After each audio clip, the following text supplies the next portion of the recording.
Hey, you guys. Guess who I got over here? This is my fiance. My fiance.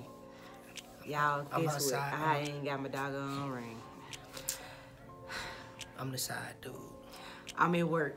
I'm at the salon. So that's why I had a long day and I can't believe I forgot my ring. I'm messing up, y'all. It's all good though. It's all good. Anywho, so this is Dude. Do you want them to know your government name?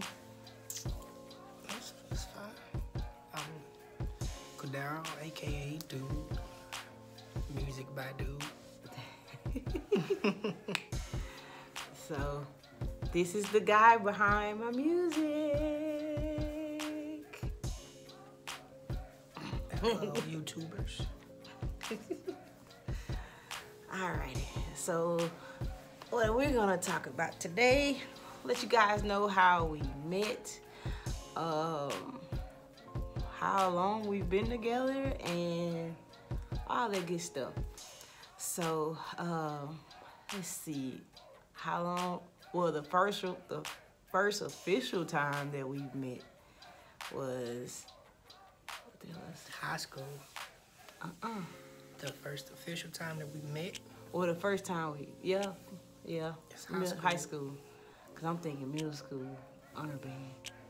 Yeah, but that we didn't officially meet. Yeah, Cause that was more so like, I saw you. yeah. Then we kind of, yeah. But first time we officially met was in high school.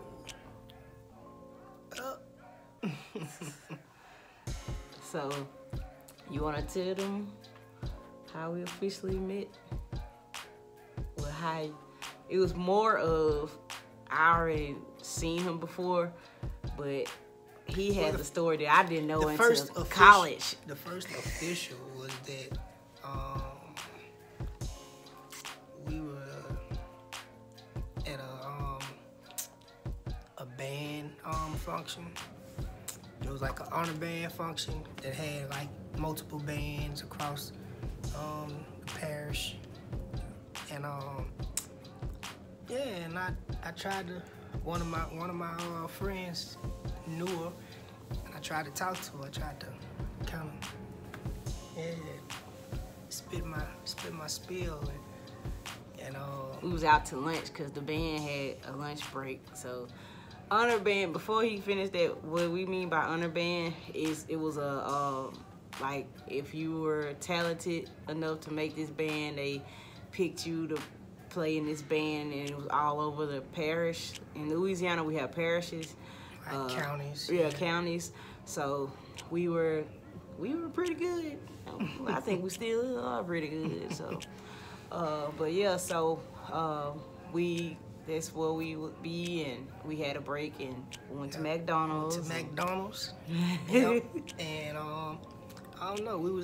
I saw her walk in. And I was like, man, who was that girl? And I asked my partner, and the craziest thing was that one of my old buddies, like they were kind of talking at the time. So I thought the guy thought that he was just kind of like I thought he was just kind of pulling my leg, because that was like one of the only people that I was kind of tight with at her high school. And out of all people, that's who she was dating at the time. And I was like, what? And this was like, what, ninth grade? 10th grade? 10th grade. 10th grade, yeah. So that killed any type of possibility of anything the whole duration of high school, because every time I saw her, I even called her that. Yeah, like. Yes, he would call me the guy's name. That's what I was known by. All of them would call me that. Yeah. I used to hate it, but so that was what I was known for. That was crazy. So later on, I would find out that she thought I was cute or whatever. Yeah, so it was. So mind y'all, this was 10th grade. So when we got in 12th grade, mind you, it was honor band each year. It would be in the springtime. It'd be for art break. So this honor band for all the schools in that district, in the parish, they would all come together and make an honor band. So senior year, I saw him, and I was like, ooh, he's cute. He looked different. He was like, oh my goodness. So I didn't say anything. He was the popular guy at his school. He stayed now, but he was the section leader drums. He played percussion, and he was the snare drum section. Well, he actually was the full section leader, I'm sorry, of the whole drum section, percussion, and all that stuff. So everybody was gathered around him, and I was like, oh my goodness, like, I ain't gonna say nothing, but he is cute. So I just sat back. so you want to go into college? Yeah. So, cause that kind of led into me. That was kind of crazy, and I was oblivious to that. Yeah, he didn't know that I was liking on him either. So I didn't know he was liking on me in sophomore year, and I didn't know that he was liking me. And mind y'all, we didn't go to the same school, so we didn't really know each other. We just saw each other in the band. So senior year, we graduate, and we end up at the same so college. bam, we end up at the same college, Graham State University. So that's my alumni. Well, our alumni. So, but yeah, like, so the thing with Grambling, it's a marching band, show style band. Everybody know about the band. So they world famed Tiger marching band. So they take it seriously to where we have band camp. So they saying military style training. Yes. And conditioning. Yes. So their saying was the band is the first to leave the campus, first to come to the campus, and the last to leave the campus. And that was true. So when we came, it was in August 1st. So that's what, so we had a big meeting for the freshmen came by themselves for a week. So the freshmen, no upperclassmen, so we can learn the ropes.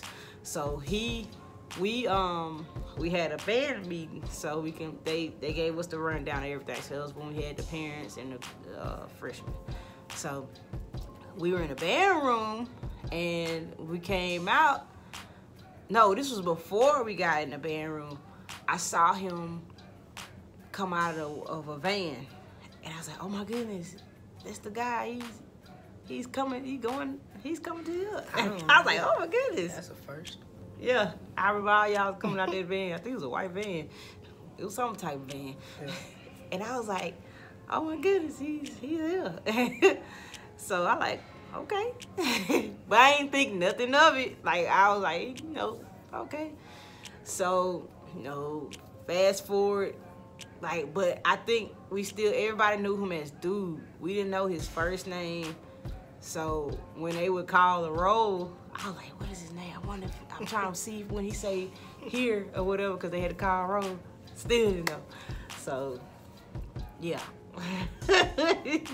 So it was actually me that started really seeing him like, oh my goodness. So the first time I saw him, as like, oh my goodness, it's something about him, was one night, something like that, we had a long talk, and we just talked all night, and I never had that with anybody, and I was like, oh my goodness, this guy, like a man, he's mature for his age. Mind y'all, we freshmen out of secondary school, 17, and cause our birthdays are late in the year, November, December, so we still 17.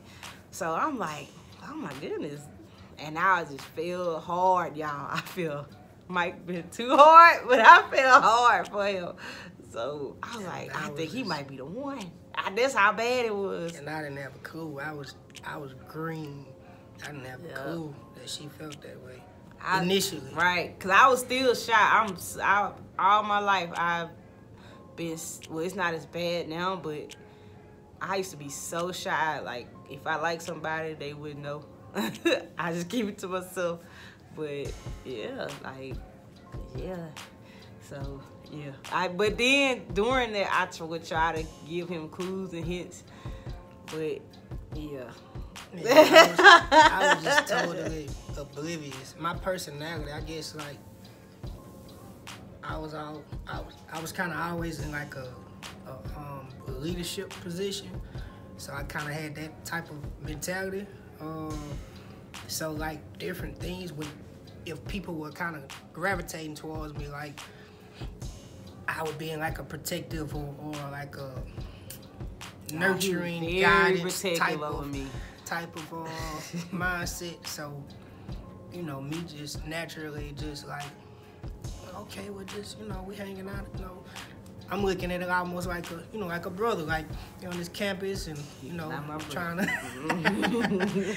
you know, I'm looking out and this type of stuff. But it used to frustrate me sometimes because I'm like, y'all, he wouldn't, if he saw me drinking too much or a certain thing that he didn't want me to go to, he'll try to make me not go to it. And I'm like, nah, I want to have fun too, shoot. But he'll protect me from it. He like, no, because I don't think you should do that or whatever. Yeah, I mean, it just was like, at that time, you know. I was very gullible, y'all, too, so I was... Yeah, it was a lot going on. And I had experienced a lot. You know, I had experienced a lot. Yeah, we grew up very differently, so he experienced a lot. So at that time, it would be kind of like, I knew that I had to look out for, you know, and I guess, you know, that those early stages of love, you know, it's kind of like that. It can be cloaked in something else, you know, you thinking that it's this, you know, but it's actually something else, you know, so, yeah, but to kind of fast track the story, I don't know, like I kind of started kind of seeing a little different, and you know, it was a lot of blocks. It was like a lot of blocks in a way. You know, when I first got to college, I was going through a lot of stuff. I had just lost a lot of family members, and then not being away from my family, and you know, I was kind of, when people would see me during events or you know, in the band or whatever, you know, I'm very upbeat and you know, all this type of stuff, but you know, whenever I would make it back to my room, you know, I was like, I instantly turned into a recluse. So like, yeah, just kind of just being around Crystal and a couple of, you know, our other friends is kind of helped me pull me out of that, you know, yeah. So yeah, Crystal kind of explained how, you know, she first kind of, that conversation we had, how she kind of first kind of started to fall for me a little bit. And like I said, with me being super protective, I think we was at like one of our days during conditioning. Like I went over to, for one, we were both asthmatics. So we would have like an area with all the asthmatics and everybody where we would be, so we kind of had to look out for each other and kind of yeah, we probably shared a inhaler. I used to do Frank inhaler a lot because he always had that mug on hand. But yeah, but through that, I had to, you know, like I said, I had to kind of realize that, you know, I don't know. For one, I started liking being around her a lot more, and you know, I guess the protective thing was kind of like an excuse to kind of, you know, be around her. And, you know, we just kind of hit it off. You know, we had a moment, and I think from that moment it was pretty clear. Tell us some more about your So experience. fast forward to now, if you would like to hear more about our story in detail, let us know, comment down below if you would like to hear more about our story in depth, the college years. And if y'all want to know further about how to be in a long distance relationship, I mean not long distance, but how to be in a long-term relationship, because when it was like about, what, 3-4 years after college. I detailed it, y'all, but fast forward, we when we officially started talking, we were actually had the title. We were together for 7 years, and just let me know if anyone has been in a long-term relationship or has questions about, is this guy or girl, or female, or male, is this person a one, or is it worth staying, or is it worth being? Because we both had those thoughts, you know. So like knowing what's real and what's not, what's real love and what's not. If you want to know more about that, comment down below and we will do a video on how to know when this person is the one, and is it worth fighting for, and is it worth sticking to no matter what others may think, or anyone, or even your own doubts, so yeah. Okay. You want to share a little bit now? Nope. No. Yeah, he trying to get it out of me. He get it out of me. Y'all want me to get it out of y'all want me to say it? Comment below. So fast forward to now. Let's talk about 2020. So 2020 tested our relationship. And tested the world. It tested the world, but it really, it tested our relationship. And I'm sure it tested a lot of you guys' relationships. I feel like 2020 was the year of truth. The year that everybody needs to face their own truth.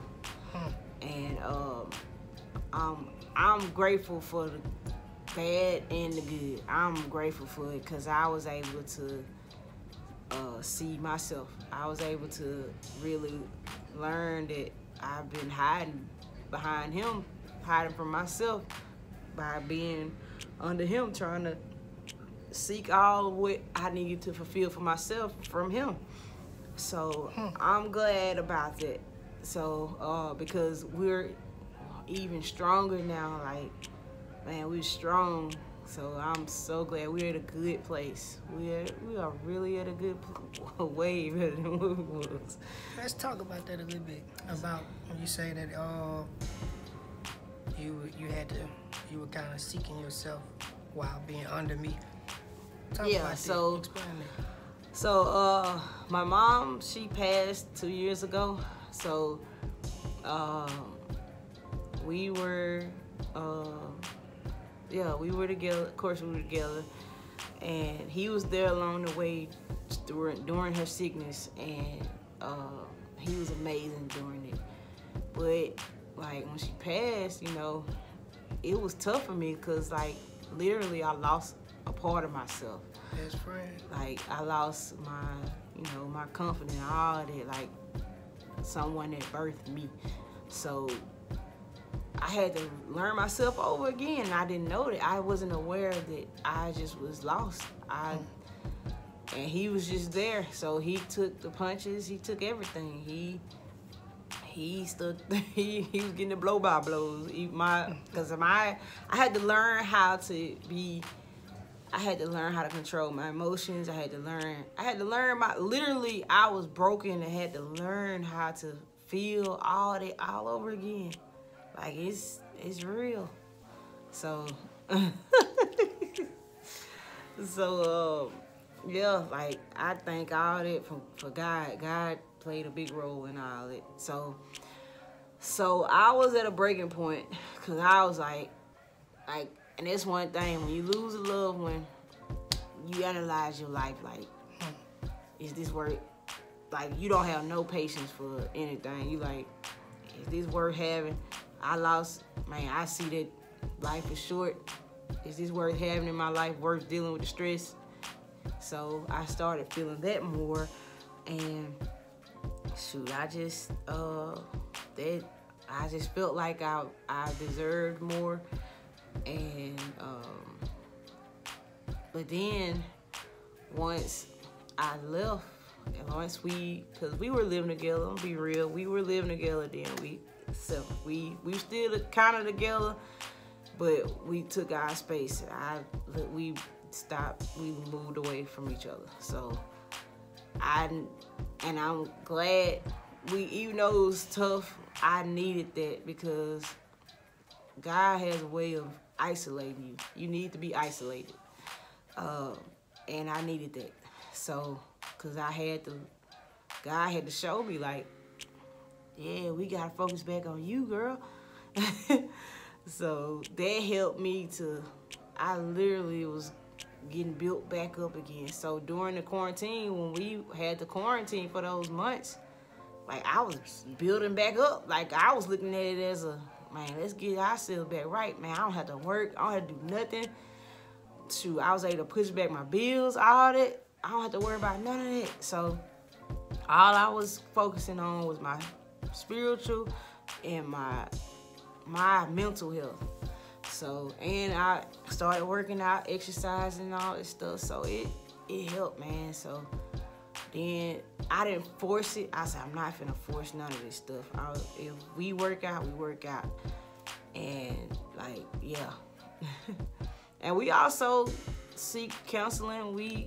Once we started back talking more, and we actually sought out counseling with our pastor. It wasn't even in a deep, it wasn't even like, oh, we doing all these sessions.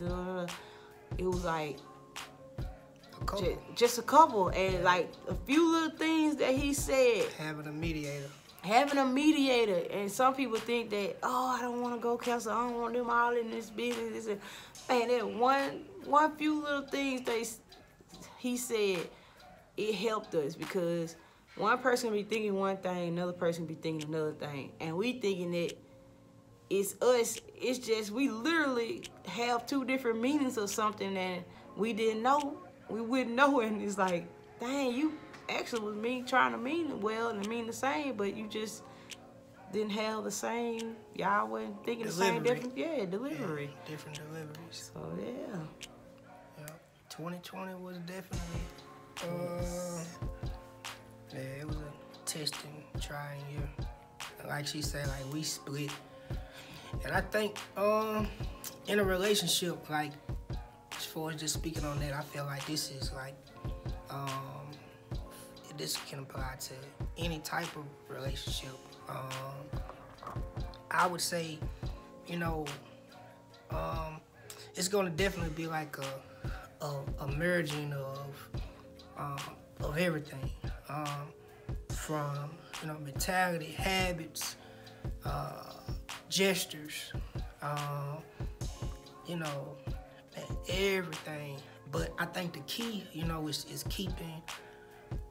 keeping yourself, being truthful to yourself and maintaining who you are, because the moment that you lose yourself, it's chaos. Yeah, and it doesn't matter what somebody does, Everything they gonna say is gonna be kind of strange to you, because you get paranoid, you thinking that you're defensive about everything, and no matter how hard somebody can be trying to love you, you have to find that love within yourself. Like, you have to find that love within yourself and say that, man, this is who I am. I love myself so that I can receive it. I can receive that love. But if we've lost ourselves and it's like, you don't even want anybody else to love you, you don't, I don't know if it's feeling deserving of it or, or acknowledging it, like she said, acknowledging it as love, you can be perceiving it as something else, but I think, for us, like, it really did seem like it was the end. A lot of frustrations, and all of this happened right before COVID, the pandemic in the States. It's right before. Like, literally, like, maybe like a week before, everything was just closed down. Mm-hmm. So that was crazy, like, and like she said, like, it was a lot I had to realign and redefine for myself, and allowing, spiritually, allowing the Most High to come in and you know, it kind of cleansed me and healed me. You know, and we both kind of still going through that process, you know, and just enduring and taking it on, and you know, and knowing that, you know, man, you're not perfect. You know, you are not perfect. Don't try to base your relationship off of anything you see on social media. Yes. You know, there's going to be certain things, you know, it may be some things that we're saying that resonate with you, but, you know, don't by let no it be means. your sole Exactly. reason. Like, you might get some pinpoints like, oh, that sounds okay. I get it, but don't let that be The end all be all. yeah, You know? oh, if they saying Like, this, then that mean it's over with. No, you gotta analyze, because no one's relationship is the same. You might have a blueprint or something similar, but we all have our own unique thing in our relationships. So. Cause it's just that it's your relationship, Right. You know, Because we're all of us are not, you as a human, we are all not the same. So don't think that our relationship is the same. Yeah. But, you know, to fast forward to where we are right now, you know, it's a lot. You know, we have our engagement, we're planning, you know, wedding and everything, and getting closer to that, and, you know, rebuilding and building a new life, you know. Hopefully we'll get a couple juniors or, you know. But, like she said, you know, for those type of conversations, if y'all would like for us to discuss or share more with y'all, just come in and, you know, we're pretty much open books. Yeah. Yep. And y'all, he does not mind being on social media. Like, the careers that we have no choice but to be in public. So, trust me, we kind of grown to where we Yeah, it's a part of our lives. right. Yeah. So, yeah. So, I thank y'all for caring, you know, but we good. right. Trust me, we see something kind of affecting it. We know, like, no, that's not gonna be a part of us. So, nah, we ain't gonna, Right. So, yeah. So what else, Chrissy Pooh? That's about it. Yeah. Cool. Anything new? We may be doing more of these type of videos. We may create a different format or a different platform to have these type of conversations. What are you about to say? I was gonna say, tell him we're gonna have his social media info below, because he has a YouTube. So he has a page on YouTube. He does his beats and music track production, engineering, everything. So yeah, and podcast, y'all. Oh yeah, killing that podcast production. we may end up having us one. You never know. You never know. I'm so excited, y'all. I'm so excited for the future to come. Like, man, y'all just don't know the love that y'all been giving me. Like, we do appreciate it, man. Cause y'all definitely. Y'all be having him excited. I go and check the comments. Right. Yeah. So it's dope. So stay tuned, y'all, because I have some more surprises to come, too. Yeah, we've been cooking up some things, so stay tuned. I think a good amount of y'all going to be excited about it, so stay tuned. Stay tuned. Bye, y'all.